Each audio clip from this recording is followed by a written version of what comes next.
Student, आज हम बात करते हैं इतिहास के पार्ट फर्स्ट की। आज हम इतिहास का पार्ट फर्स्ट देखते हैं। आइए समझते हैं इतिहास के पार्ट फर्स्ट को। इतिहास का सबसे पहले हम देखते हैं इतिहास के पिता किसे कहा जाता है। तो इतिहास का पिता जो है वो कहा जाता है हेरोडोटस को। इसे कहा जाता है इतिहास का जनक। इतिहास के जनक कहे जाते हैं हेरोडोटस। जो आप यहाँ पे पिक्चर्स देख रहे होंगे तो ये पिक्चर्स किसकी है? हेरोडोटस की पिक्चर्स है।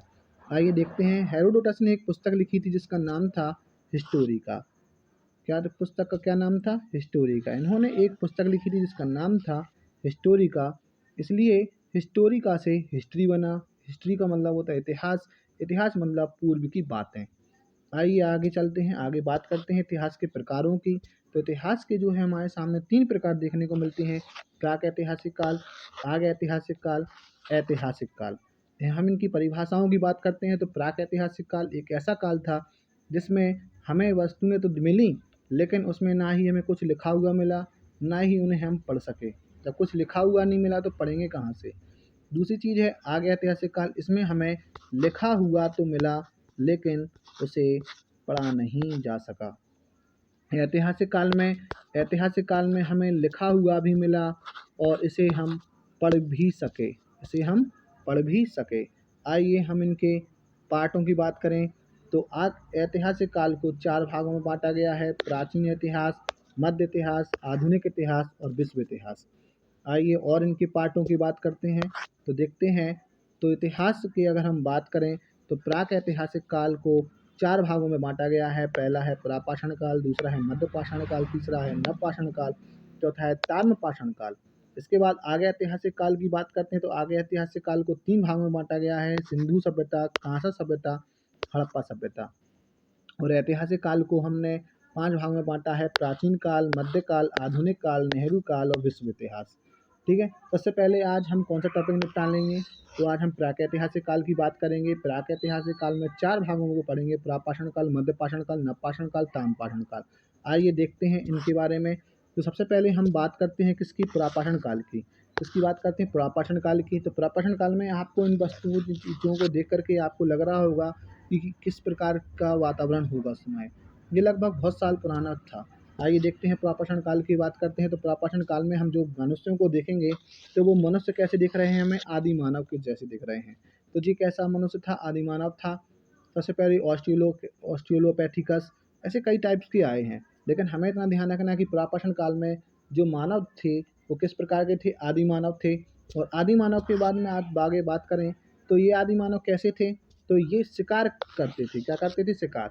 शिकार को हिंदी भाषा में अगर बात करें तो क्या कहते थे? आखेट। तो ये किस प्रकार के थे? आखेट करते थे। उस प्रकार उस समय के जो प्रापाषाण काल के जो मानव थे वो क्या करते थे? आखेट करते थे, मतलब शिकार करते थे और शिकार करके ही अपना भोजन बनाते थे। इसके बाद आगे बात करते हैं हम। तो आदिकाल में जो मानव थे वो कैसे थे? वो खाद्य संग्राहक थे। क्या थे? खाद्य संग्राहक। खाद्य संग्राहक थे, मतलब खाने को खा लेते थे। पहले तो मांस जो था, जैसे आप यहाँ पे देख रहे होंगे कुछ आदि मानवों को, तो ये क्या कर रहे हैं? ये पहले मांस को इन्होंने मार डाला, मतलब कोई जानवर को मार डाला। जानवर को मारने के बाद उसका जो मांस बचा है उसको वहाँ पे खा लिया। उसके खाने के बाद फिर ये लोग क्या करते थे? उस मांस को अपने साथ ले जाया करते थे, मतलब संग्रह करके रख लेते थे कि जब इन्हें भूख लगेगी तब ये खा लेंगे। तो इस प्रकार से आदि मानव थे। और आदि मानव को आप देख रहे होंगे कि कुछ देखने में कुछ इस प्रकार से लगते थे। आगे हम बात करते हैं मध्यपाषाण काल की। तो मध्यपाषाण काल में हम देखते हैं कि मध्यपाषाण काल जो था इसमें ज़्यादा इम्पोर्टेंट क्या है? केवल इनके औजार। इनके क्या है? इनके केवल औजार। तो देखते हैं पाषाण काल में, तो मध्यपाषाण काल में तो हमें इसमें केवल औजार देखने को मिल रहे हैं। मतलब इन्होंने पत्थरों को क्या कर लिया था? छोटा कर लिया था जानवरों को मारने के लिए, शिकार करने के लिए। तो इसे लिथोसाइट्स के नाम से भी जाना जाता है। आगे हम बात करते हैं नवपाषाण काल की। तो इसमें सबसे ज़्यादा इम्पोर्टेंट क्या है? नवपाषाण काल। मध्यपाषाण काल से कम क्वेश्चन पूछे जाते हैं। सबसे ज़्यादा क्वेश्चन कहाँ से पूछे जाते हैं? नवपाषाण काल से पूछे जाते हैं। कौन कौन से क्वेश्चन पूछे जाते हैं? आइए हम उनके बारे में थोड़ा डिटेल से बात करते हैं। नवपाषाण काल की। तो नवपाषाण काल में सबसे ज़्यादा इम्पोर्टेंट होती है आग की खोज। आग की खोज कब की गई थी? वो आपको क्या होगा? नवपाषाण काल। नवपाषाण काल में ही आदि मानवों ने क्या किया था? आग की खोज कर ली थी। वो भी पत्थर से पत्थर टकराने के से हो गई थी। आइए आगे बात करते हैं हम। दूसरी चीज़ है पहिए की खोज। नवपाषाण काल में इन्होंने किसकी खोज कर ली थी? पहिए की खोज कर ली थी। ठीक है, आगे हम बात करते हैं। और नवपाषाण काल में ही इन्होंने क्या कर ली थी? खेती करना भी स्टार्ट कर दिया था। खेती की अगर हम बात करें तो सबसे पहले इन्होंने गेहूँ और जौ की खोज खेती करना शुरू कर दिया था। सर्वप्रथम गेहूं और जौ की खेती शुरू हुई थी। सबसे पहले हुई थी वैसे जौ की खेती अफ्रीका में, और गेहूं की खेती मेहरगढ़ में हुई थी। ठीक है, आगे हम बात करते हैं। साथ ही में इन्होंने पशुपालन भी शुरू कर दिया था। इन्होंने क्या शुरू कर दिया था? इन्होंने पशुपालन भी शुरू कर दिया था।